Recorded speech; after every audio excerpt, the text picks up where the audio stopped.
On my 20th birthday, my parents sold my entire collection of priceless tools to fund my brother's education. When I told my father he'd sold my future, he said, "You live under my roof." So I left that night without a word. This morning, my father stormed into the backyard to find the workshop I built completely empty, and now he's realizing he just made the biggest mistake of his life. This is where the story truly begins, and you won't want to miss what happens. Make sure you're subscribed to see it through to the end. We're always curious. Where in the world are you all watching from today? Let us know in the comments. The day had started with a dull, throbbing headache, a familiar companion after a 60-hour work week. It was my 20th birthday, but we'd postponed any celebration. My older brother, Miles, had an important exam, and my father, Arthur, insisted we shouldn't distract him. I didn't mind. All I wanted was a quiet evening, a cup of tea, and a few hours of peace in my workshop. My workshop was my sanctuary. It wasn't just the dusty, spider-webbed shed that came with the house. It was a fully insulated, humidity-controlled clean room that I had built myself, board by board, over the last 3 years. It was where I, Mia, stopped being a disappointment and started being a luthier. It was where I built things that could sing. I pushed open the door, expecting the familiar, sweet scent of rosewood and spruce. Instead, I was met with silence and a faint smell of sawdust. The room was empty. My breath hitched. "No," I whispered, flicking on the overhead light. It was a sterile, fluorescent buzz over a vacant space. My German-made workbench gone, my humidity cabinet gone, my pegboard wall stripped bare. And the tools? My God, the tools. My hand-rubbed Japanese chisels, my specialized router jigs, my grandfather's irreplaceable 1950s spoke shaves, all of it gone. The entire space had been picked clean. A cold, sick feeling washed over me, far worse than the headache. I ran back into the house, my boots echoing on the hardwood floor. My parents, Arthur and Brenda, and my brother Miles were sitting at the dinner table, laughing about something on Miles's laptop. "Where are my tools?" The laughter stopped. My father, Arthur, looked up, his expression unbothered. He meticulously wiped his mouth with a napkin. "Ah, Mia, good. We were wondering when you'd notice." "Notice?" My voice was trembling. "The shed is empty. Where is my workshop? Where is everything?" My mother, Brenda, fidgeted, refusing to meet my eyes. She just picked at a loose thread on the placemat. Miles, ever the golden child, sighed with dramatic annoyance, as if I'd interrupted his favorite TV show. "We sold it," Arthur said, his voice as flat and practical as the insurance claims he processed every day. "We got a fantastic price for the lot. It all went to a collector this afternoon." I couldn't process the words. "You sold it, all of it, my workbench, my grandfather's tools." "Don't be dramatic, Mia," Arthur said, taking a sip of water. "They're just tools. You don't need them right now. It was all for the family fund. Miles's final year of law school is more expensive than we anticipated, and this was a logical way to cover the gap." The family fund. A mythical bank account that, in its entire existence, had only ever funded one person, Miles. My part-time job checks, my savings, and now, apparently, my entire future. It all went to the family fund. "You sold my future," I whispered, the reality of it crushing my chest. "Those weren't just tools. That was my career. That was my apprenticeship. Some of those were one of a kind. They were Grandpa's." Arthur's face hardened. This was the part he enjoyed, the part where he got to be the patriarch. "Your hobby wasn't paying the bills, Mia. Miles's career will. You're 20 years old, you can get new ones. You are a part of this family, and you will contribute." "Contribute?" I was shouting now, the tears of shock turning hot with rage. "I've been contributing. I've been working 40 hours a week at the shop and another 20 at the diner to pay for those tools. You had no right." "I have every right," he boomed, standing up. His chair scraped violently against the floor. "You live under my roof. You eat my food. Everything you think you own is under my authority until you are self-sufficient. And this, guitar-making fantasy, is not self-sufficiency." The words hung in the air, cold and final. My mother flinched but said nothing. Miles just scrolled on his phone, pointedly ignoring the entire detonation of my life. You live under my roof. It wasn't a statement. It was a cage. He had used that line to control my choices, my time, and my money for years. He saw me as a failed investment because I'd chosen a skilled trade over a 4-year degree he couldn't afford anyway. He saw my passion as a liability. I looked at his smug, righteous face.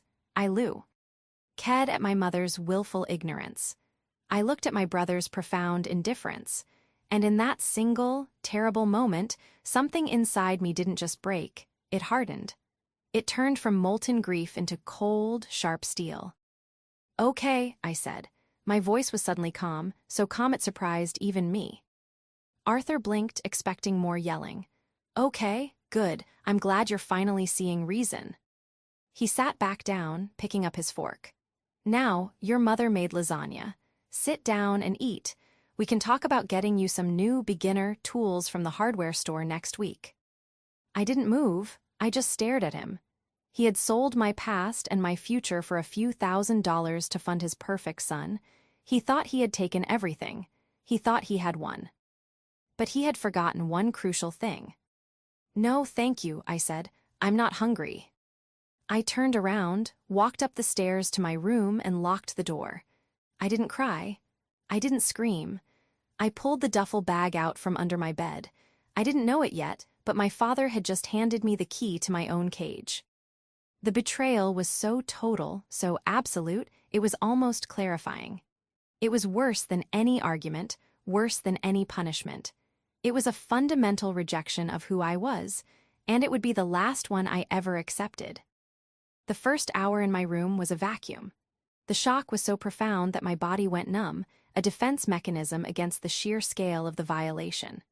I sat on the edge of my bed, duffel bag at my feet, and just stared. I saw the cheap particle board desk my father had forced me to keep, the pale blue walls my mother had chosen. This room had never been mine, not really. It was just a holding cell, a place I was allowed to sleep while my real life existed in the shed. And they had sold it. They had invited a stranger into my space, my sacred, private world, and let them haul away my life, piece by piece, while I was at work. They had sold my grandfather's tools, the ones he'd put in my hands when I was 10, his calloused fingers guiding mine over the gentle curve of a violin's body. They had sold the custom-built temperature gauge I'd saved for 6 months to buy. They had sold my dream for the price of a used car. My phone buzzed on the nightstand. It was Miles. I ignored it. It buzzed again, a text. Miles, Dad's angry. Just come down and apologize so we can have a normal night. You're ruining your own birthday.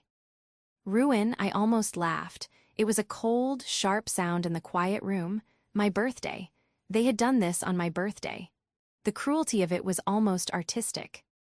A soft knock came at the door. Mia, honey, please open the door. My mother's voice, soft, pleading, and completely useless. Go away, Mom. Don't be like this, she said, her voice wheedling. Your father, he's just trying to do what's best for the family. You know how much pressure he's under with Miles's tuition. He didn't mean to upset you. He didn't mean to. I was on my feet, my hands clenched. He sold thousands of dollars of my property without my permission. That's not upsetting me, Mom. That's theft. Oh, don't use that word, she hissed, her voice suddenly sharp. That's a terrible, ugly word, Mia. We are a family. It's all family money. You'll understand when you're older. Now, please come out. You're making a scene and Miles needs to study. Miles? It was always Miles. Miles, the 23-year-old law student, the golden boy, the one our family's entire orbit was built around. His future was the one that mattered. His needs were the only ones that were real. My future, the one I was building with my own hands, the one I was already succeeding in, was just a fantasy because it involved sawdust and calluses instead of courtrooms and briefcases. I'm not coming out, I said, my voice flat. There was a long, frustrated sigh from the other side of the door. Fine, she said, her tone martyred. Stay in there and sulk, but you're only hurting yourself. Your father is a practical man, Mia. You know that. He did what had to be done. The footsteps retreated. I was alone again. I looked at my phone, a new text from Miles. Miles, whatever. If you're going to be a baby, I'm going to the library. Don't ruin Dad's mood any more than you already have. I need him to cosign a new loan. My blood ran cold. A new loan, so the sale of my tools wasn't even enough. It was just a drop in the bucket. They had burned my future for kindling, and they were already looking for the next forest to clear. I stood up and began to pack. Not with the frantic panic of an escape, but with the methodical precision of a planned demolition. I packed my clothes, my toiletries, the few books I owned, and the small tin box that held my birth certificate and passport. My father, Arthur, was a practical man. My mother, Brenda, was his enabler. My brother, Miles, was the black hole they fed. They were a closed system, and I was the only moving part they could liquidate. Arthur believe. Ed, he had taken everything of value. He had sold my tools, my benches, my machines. In his mind, the case was closed. He had converted a hobby into cash and solved his problem. But as I zipped the duffel bag, a slow, cold smile touched my lips.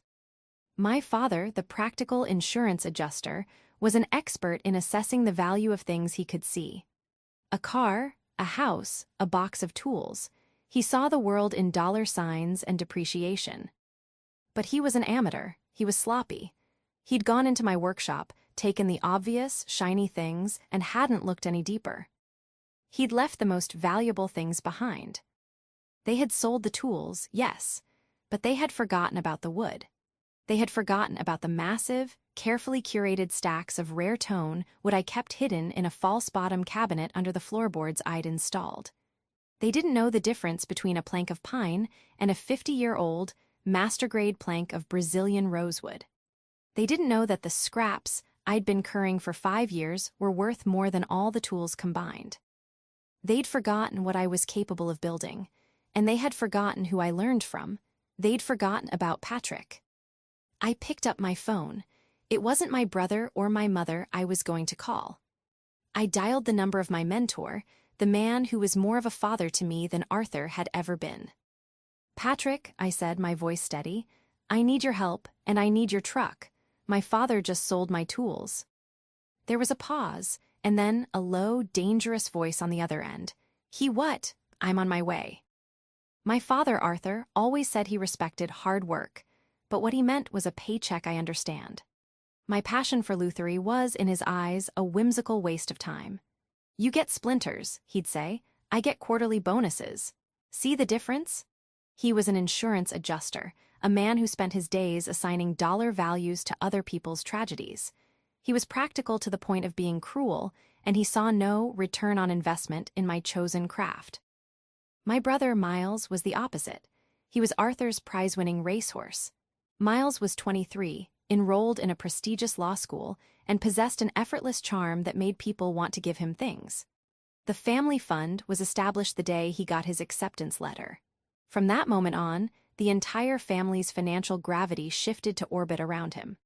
My mother, Brenda, took on extra admin work from home, her fingers flying across a keyboard to pay for his textbooks. My father canceled his fishing trips and delayed repairs on the house, all to ensure Miles's tuition was paid on time. And I was the family's secret, secondary income stream. My journey into lutherie hadn't been a hobby, it was an inheritance. My grandfather, my mother's father, had been a luthier in the old country. He was a quiet, meticulous man who smelled of varnish and sawdust. When I was 10, he'd placed his smallest chisel in my hand and said, "The wood already knows what it wants to be, Mia. You just have to listen." He passed away 2 years later, leaving me his entire chest of tools. They were worn smooth by his hands, stained with 60 years of work. They were priceless. To my father, they were just old junk in a box.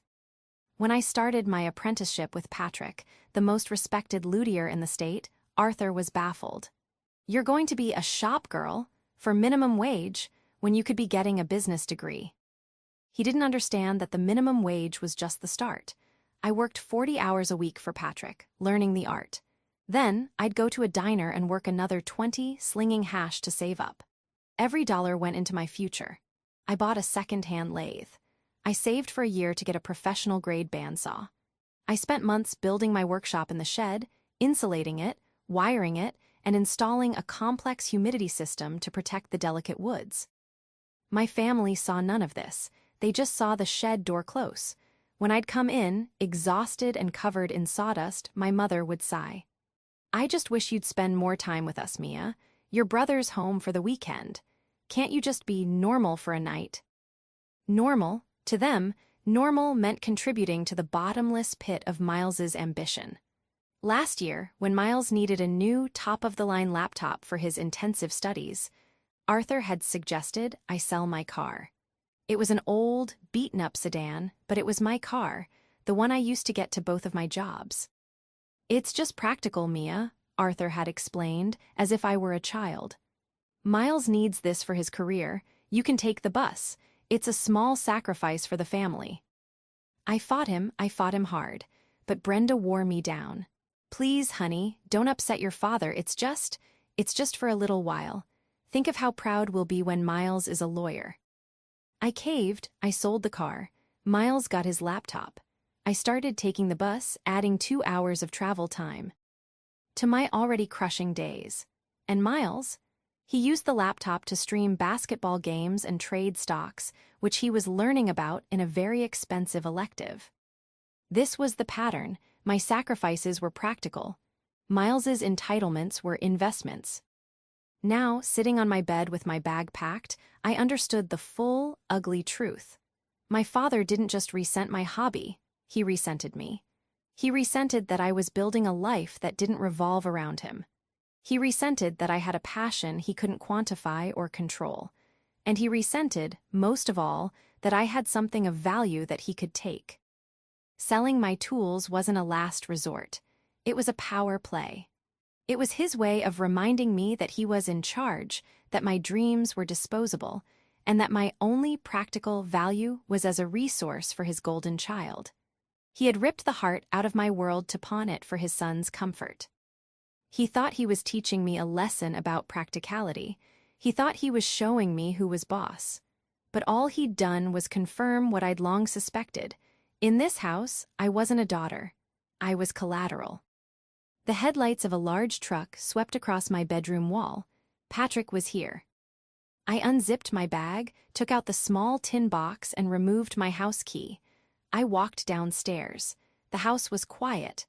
My parents were in the living room, the murmur of the television, a familiar backdrop. Miles was probably still at the library, blissfully unaware that his future was now funded by the theft of mine. I placed the key on the kitchen counter. Next to it, I laid a single, simple note. I didn't write it in anger.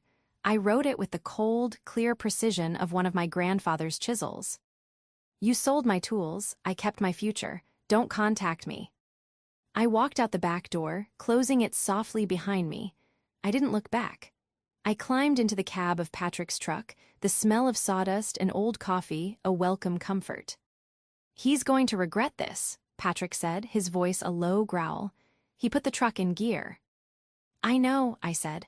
"Let's go, we have work to do." The rage didn't hit me until we were on the highway. It came in a sudden, blinding wave, so intense it made me shake. It wasn't the hot, yelling rage I'd felt in the dining room. This was a cold, crystalline fury. It was the fury of the violated, the betrayed. But under it, something new was forming. Resolve. "He didn't just sell the tools, Patrick," I said, my voice tight. "He sold the benches, the router table I built from scratch, the ventilation system, the dehumidifier. He let a stranger pick my life apart." Patrick gripped the steering wheel, his knuckles white. He was a man in his late 60s, with kind eyes and hands like scarred leather. He was a master, and he'd seen my potential from day one. He'd become the father Arthur never was. "He is a fool, Mia," Patrick said. "A destructive, ignorant fool, but he's also sloppy. What did he miss?" "Everything," I said, a grim smile touching my lips. "He missed everything that matters." We pulled into a 24-hour equipment rental lot. "I need a 16-foot box truck," Patrick said to the sleepy-eyed clerk, "and 2 heavy-duty dollies and a hand truck." He paid in cash. An hour later, we were parked 2 streets away from my house. I can't let them see your truck, I explained. We need more than just us, Patrick said, looking at the dark house. That's a lot of weight. I know, I said. I called in some favors. Just then, 2 more cars pulled up. It was 3 guys from the local Woodworkers Guild, friends of mine and Patrick's.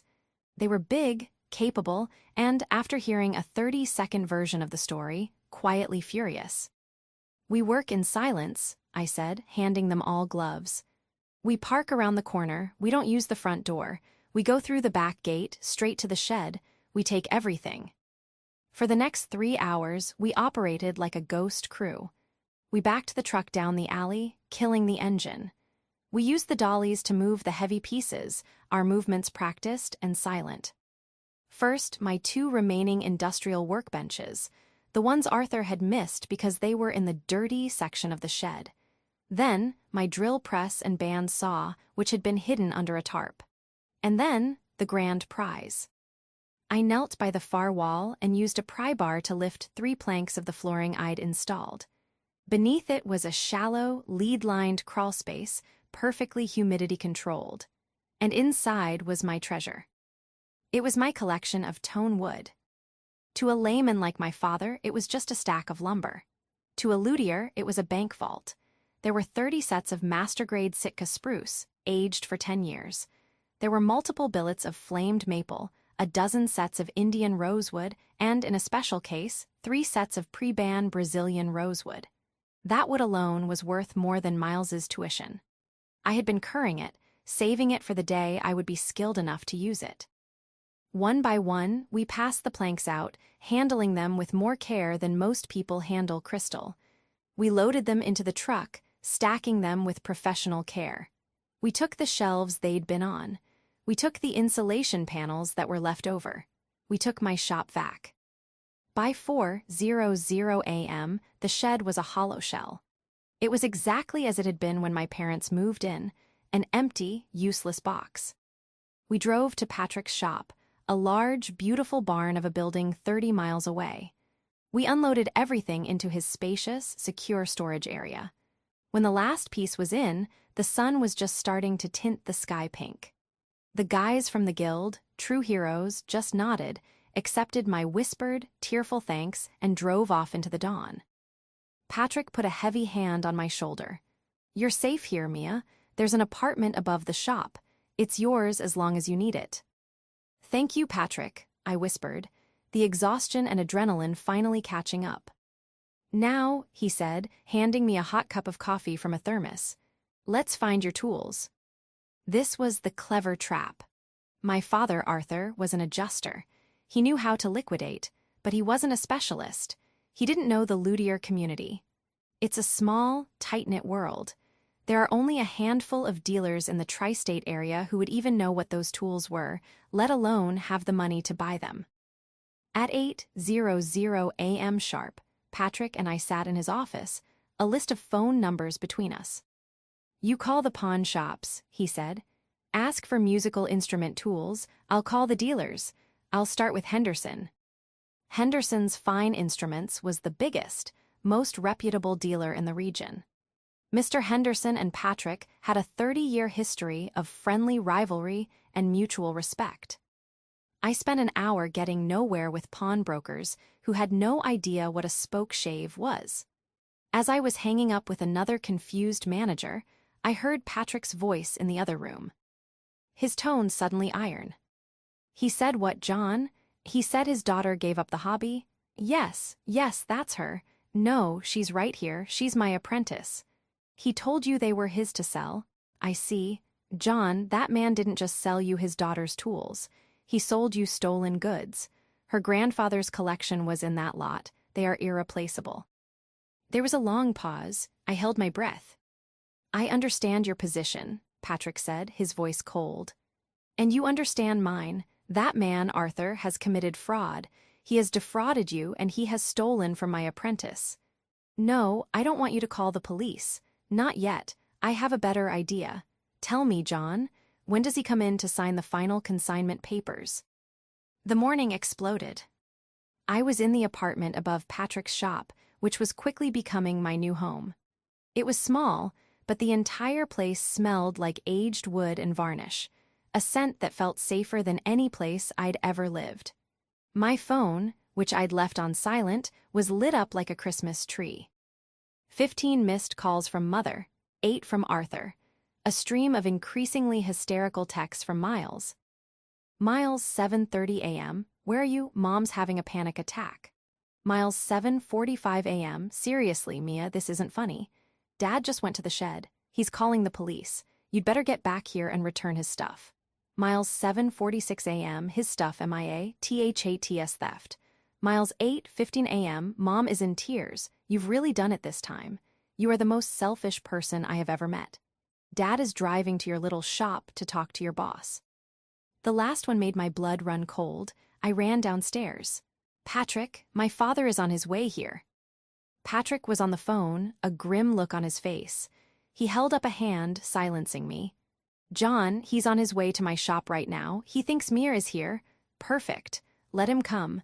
It saves us a trip. No, just stay where you are. I'll handle this. He hung up and looked at me. John Henderson is on his way. He's not happy. It seems your father not only sold him your tools, but he also sold him my Festool sander that you'd borrowed. He committed fraud against a man who buys and sells businesses for a living. Your father is a spectacular moron. At that moment, a car screeched to a halt in the gravel driveway. My father's gray sedan. Arthur stormed out of the car, his face a mask of purple rage. He marched toward the shop, saw me standing in the doorway, and pointed a finger. You, he roared. You think this is a joke. You think you can steal from me. I am pressing charges, Mia. You emptied my shed. That is theft of my property. Patrick stepped out from behind me, wiping his hands on a rag. He was a good foot taller than my father and built like the oak trees he worked with. Arthur, I presume, Patrick said, his voice a calm, deep rumble. My father faltered, his bravado shrinking in the face of this imposing stranger. Who are you? I'm Patrick, he said, Mia's mentor, and you are on my property, yelling at my apprentice. You need to lower your voice. I will not, Arthur sputtered, regaining a fraction of his courage. She stole my lumber, my workbenches. I am here to get them back. Your lumber? I asked, stepping forward. My voice was ice. You mean the 50-year-old Brazilian rosewood sets, or the master-grade Sitka spruce? Tell me, Dad, what exactly did you plan to do with them? Build a birdhouse. Arthur's face went blank. He had no idea what I was talking about. It's wood. It was in my shed. It was in my workshop, I corrected him. The one I built with my own money. The wood I purchased with my own paychecks. You don't get to sell my future and keep my inventory. He was losing control, his narrative collapsing. You live under my roof. That makes it my property. That's the law. Is it? A new voice cut through the tension. A black Mercedes had pulled silently into the driveway. A man in a sharply tailored suit stepped out. This was John Henderson. He looked calm, collected, and absolutely lethal. Mr. Arthur? Henderson asked, though it wasn't a question. Yes, my father said, puffing up his chest, sensing a potential ally. This girl, my daughter, she stole. Mr. Arthur, Henderson interrupted, his voice like silk-wrapped steel. My name is John Henderson. You visited my showroom yesterday. You sold me a collection of luthier tools. A flicker of panic crossed Arthur's face. This was not going as planned. I did. A fine collection. My daughter's, as I said, she gave up the hobby. That's interesting, Henderson said, taking a step closer. Because Mia here is one of the most promising apprentices in the state, and her boss, Patrick, is my oldest friend. What's also interesting is that the collection you sold me contained several heirloom tools that belonged to Mia's grandfather, which she can prove. And it also contained a $1,200 sander that belongs to Patrick, which he can also prove. Arthur turned a shade of pale gray. You lied to me, Mr. Arthur, Henderson said, his voice dangerously pleasant. You came into my place of business and you sold me stolen goods. That is fraud. That is a felony. My father's first instinct was to lash out, not at Henderson but at me. You set me up," he shrieked, pointing at me. "This is your fault. You're trying to ruin me." "You did a fine job of that yourself," Patrick said, crossing his arms. I'll give the money back," Arthur stammered, looking at Henderson. "It's a misunderstanding, a family matter." "We are long past misunderstanding," Henderson said. "I paid you $25,000 for that collection, which I've now discovered is worth nearly twice that, meaning you are as stupid as you are criminal. But I'm not a man who likes complications. I want my $25,000 back. Now." "Now I can't," Arthur said, his eyes wide. "It's in the family fund, it's for my son's tuition, it's already allocated." "That sounds," Henderson said, pulling out his phone, "like a you problem. I, on the other hand, am about to have a calling the police solution." "No," Arthur shouted. The panic was real now. "No police, please, I need to make a call, I can move it, I just need a day." Henderson looked at Patrick. Patrick looked at me. "He doesn't get a day," I said, my voice shaking but firm. "I didn't get a day, I didn't even get a warning, you pay him back. You pay him back right now." My father looked at me, his eyes filled with a hatred so pure it took my breath away. He had been cornered. The patriarch, the man in charge, had been trapped by his own, practical little theft. "Fine," he hissed, pulling out his phone and opening his banking app. His hands were shaking so badly he could barely type. "You've ruined this family, Mia. I hope you're happy. You've just stolen your brother's future." The irony was so thick, I almost choked on it. "No, Dad," I said, as he furiously transferred the funds. "I just saved mine." The $25,000 vanished from my father's account with a digital swoosh.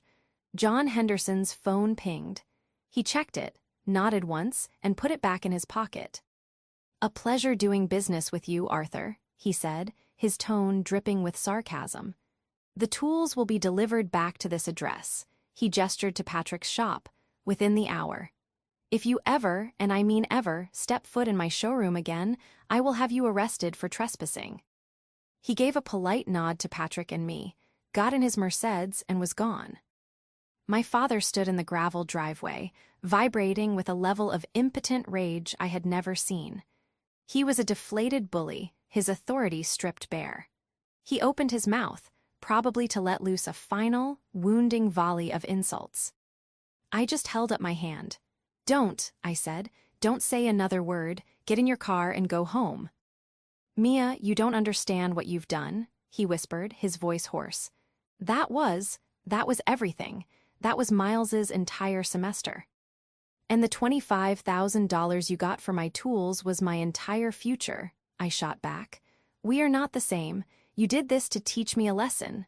"Well, lesson learned. Now get off Patrick's property." He stared at me, a stranger. The daughter he thought he could crush was gone.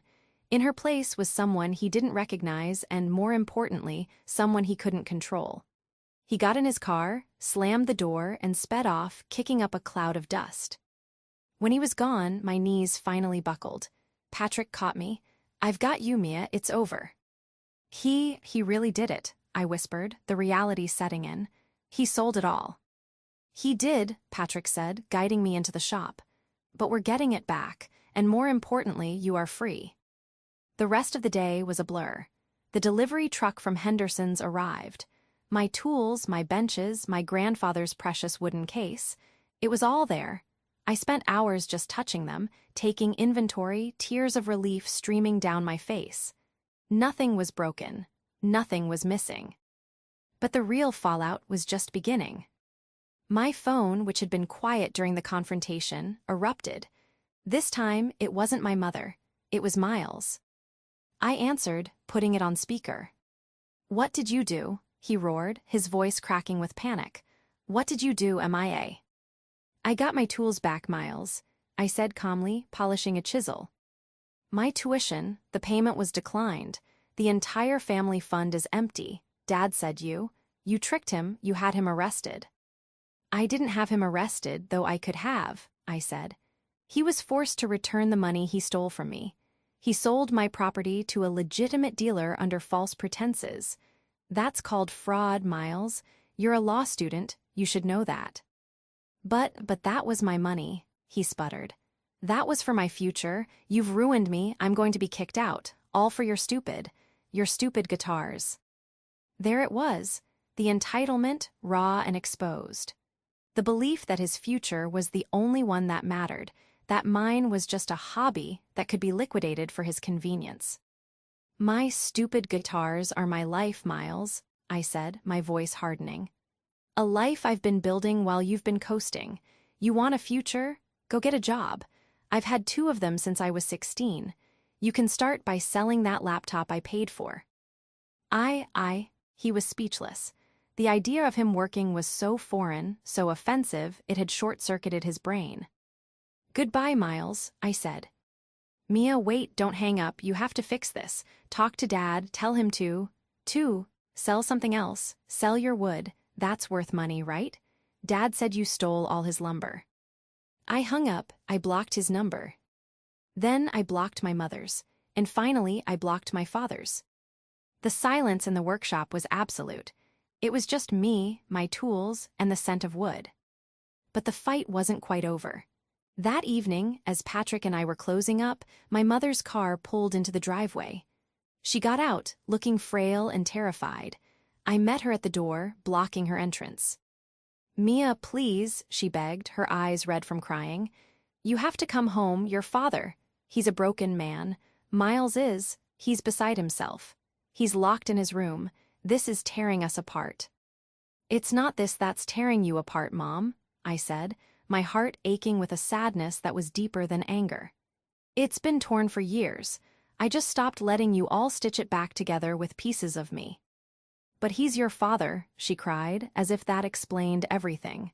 He loves you, he just makes mistakes. He's practical, that's all. He didn't understand. He didn't want to understand, I said. He understood that I had something of value and he took it. And you stood by and let him. You told me to be nice and not make a scene while he was selling my grandfather's legacy. I didn't know, she whispered. You didn't ask, I corrected her. You never asked. You just told me to be quiet and think of Miles. I'm done thinking of Miles. I'm done being quiet. What are we going to do? She wept. Miles's school, your father, he's so ashamed, he can't face anyone. That's not my problem anymore, Mom, I said. It was the hardest sentence I'd ever spoken. You all need to figure out how to live without me as your emergency fund. I'm sure Miles will make a great lawyer if he can figure out how to pay for it. Maybe Dad can sell his golf clubs. She flinched as if I'd struck her. That apparently was a line too far. You've changed, Mia, she said, her voice turning cold. You've become hard. No, Mom, I said, looking her straight in the eye. I'm not hard, I'm just finally finished. Goodbye. I closed the door to the workshop, turned the deadbolt, and walked away, leaving her alone in the driveway. A week passed. It was the most peaceful week of my life. I moved my things into the apartment above the shop.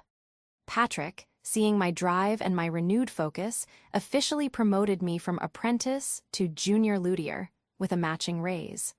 For the first time, I was breathing air that wasn't thick with resentment and obligation. My family, however, was imploding. I knew this because Patrick had a friend who was a member of my parents' golf club. The gossip was apparently spectacular. Arthur hadn't been seen at the club in days. Miles, it was rumored, had been forced to drop out of law school for the semester and was, to the horror of the entire community, working as a barista. The family fund was not just empty, it was overdrawn. The $25,000 I'd forced Arthur to return was, it turned out, the last of their liquid savings. The sale of my tools had been an act of pure desperation, a final, unethical cash grab to keep the perfect family illusion afloat. I felt a pang of something, not guilt but a deep, hollow sadness. They had destroyed themselves. The climax didn't happen in a public showdown. It was something far quieter and, in its own way, far more devastating. It was a Saturday. I was in the shop, sketching out a new guitar design, finally using the Brazilian rosewood I had guarded for so long. The front bell jingled. I looked up and my heart stopped. It was Miles. He looked terrible. His expensive, styled hair was a mess. He was wearing his new barista uniform, a sickly green polo shirt with a coffee stain on the collar. He looked tired and, for the first time in his life, small. "Mia," he said. He didn't sound angry, he just sounded empty. "Miles," I said, setting my pencil down. "You shouldn't be here." "I know. Patrick let me in. He's outside." He looked around the workshop, at the rows of tools hanging neatly on the walls, at the beautiful instruments in various states of completion. This is really amazing." "It's my life's work," I said simply. He nodded, running a hand through his hair. I didn't get it. I just thought. I don't know what I thought. I just knew that I had a path and you were just here." "I was never just here, Miles," I said. "I was working, harder than you most days." "I see that now," he said. He looked down at his own hands, soft and unmarked, then at mine, which were covered in calluses and small nicks. I'm sorry, Mia." I stared at him. I had been prepared for more yelling, for more demands, for more entitlement. I had never, in 20 years, been prepared for an apology. "I'm sorry," he said again, and this time his voice broke. "I was an idiot. I was a spoiled, entitled idiot. I just took, and I never even saw what you were giving up. I never saw you." Tears were rolling down his face, and they weren't the crocodile tears of a kid who'd been caught. They were real. "When the tuition payment bounced," he continued, "I thought my life was over. I screamed at you. I screamed at Dad. I screamed at Mom. And then, Dad finally told me." "Told you what?" "Everything, that the family fund wasn't a fund. It was just his paycheck and your paycheck. That he'd been covering my rent, my car payments, my bar tabs, everything. That he'd cashed out his own retirement plan 2 years ago to keep me in school. That he was going to lose the house." The air left my lungs. Lose the house. "He sold your tools because the bank was going to start foreclosure proceedings next month," Miles whispered. "He needed $25,000, not for my tuition, for the mortgage." He had lied. He had lied to Henderson, he had lied to Miles, and he had lied to me. He had used Miles's tuition as a cover story to hide his own catastrophic failure. He had sacrificed my future not for his son's, but to hide his own shame. Miles was sobbing now, a full, ugly cry. "I've been such a fool, I told him he had to fix it, he had to tell you." The bell jingled again. My father walked in. He looked 10 years older.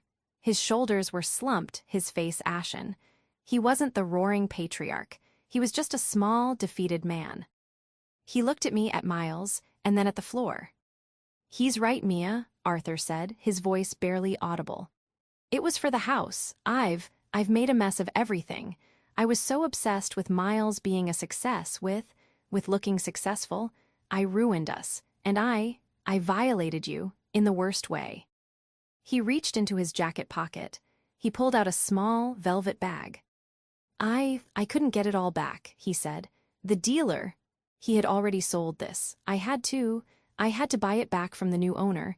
I had to sell my car." He poured the contents into his palm. It was my grandfather's tools. The small, hand-worn chisels, the spoke shaves. I'm so sorry, Mia," he said, holding them out. His hand was shaking. It's not enough, but it's what I could do." I looked at the tools. I looked at my brother, who was watching me with a look of desperate hope. I looked at my father, a man who had built his entire identity on pride, and was now standing before me, utterly broken. This was the climax, not a public humiliation, but a private, devastating confession. The family fund was a lie. The golden child was a prop, and the practical man was a fraud. I took a deep breath, I walked forward, and I took the tools from his hand. My fingers closed around the familiar wooden handles of my grandfather's tools. They felt warm, like a piece of my past returned. Thank you, I said. My voice was quiet, but it echoed in the silent workshop. Arthur seemed to shrink. Mia, he began, I will pay you back for the $25,000. I'm getting a second job, nights. Dad, Miles said, wiping his face. Stop. He looked at me. We're not here to ask for anything, He had to give those back, and I had to apologize. I looked at the two of them, the man who had nearly destroyed me and the boy who had enabled him. They were different. The arrogance was gone, replaced by a raw Brit. A humility. This wasn't a happily ever after moment. A lifetime of resentment and betrayal couldn't be erased by one apology. The trust was not just broken, it was pulverized. I'm glad you're working, Miles, I said, turning to him. It'll be good for you. It is, he admitted. I'm not going back to law school. Not for a while. I'm going to community college for accounting. I need to learn how money actually works. I nodded, a spark of genuine respect. That's a good plan. I turned to my father. You sold my tools. You lied to me. You lied to Miles. You almost lost your house, and you were going to let me and Miles believe it was his fault, all to protect your pride. He flinched, but he nodded. Yes, that's the truth. I can't forgive you for that, I said. Not today, maybe not ever, I don't know. I understand, he whispered, looking at the floor. But, I continued, you're still my family, and you're a mess. I took a deep breath. This was the hardest part. I won't let you lose the house. They both looked up, shocked. I'm not giving you money, I said quickly, holding up a hand. I'm not the family fund, but the wood I took from the shed, it's worth a lot of money. I walked over to the stack of Brazilian rosewood. This wood, it's too much for me, I'm not ready for it, but John Henderson, he'll buy it, he'll pay top dollar. Mia, no, Arthur said. That's yours, I can't take any more from you. You're not taking it, I said. I'm selling it, and I'm going to give you a loan. A formal, legal loan with an interest rate. Miles, with your new accounting skills, you can draft the paperwork. You will pay me back $500 a month for the next 10 years. Miles stared at me, his mind clearly doing the math. Mia, that's more than fair, that's generous. It's not generous, I said. It's practical, it's business. It's the only way this family can ever move forward, on truth and on contracts. My father looked at me, and for the first time, I think he truly saw me, not as his failed project, but as an adult, as a professional. Okay, Mia, he said, his voice thick with emotion. Okay, business, I can do that. They left soon after. Miles promised to email me a draft of the loan agreement. My father just gave me one last, haunted look and walked out the door. The next day, I sold the rosewood to Henderson. He gave me a phenomenal price. I transferred the funds to my father's mortgage account, and the foreclosure was stopped. That evening, I received a meticulously detailed PDF in my email. Loan agreement, A last name and M last name. It wasn't a reconciliation, not a full one. I didn't go back for Sunday dinners. I didn't call my mother and pretend things were normal. But it was a start. Miles and I started texting, not about the past, but about his accounting classes. My father sent me a single text a month later. Payment sent. Thank you. My life was at Patrick's shop now. I had my own apartment, my own work, my own future. My tools were back where they belonged, and my grandfather's chisels felt perfect in my hand. I was building a guitar, my first official commission as a junior luthier. It was made of flamed maple and spruce, and I knew, as I ran my hand over the smooth, sanded curve, that it was going to sing. I had lost the illusion of the perfect family, but I had gained something so much more valuable. I had gained myself.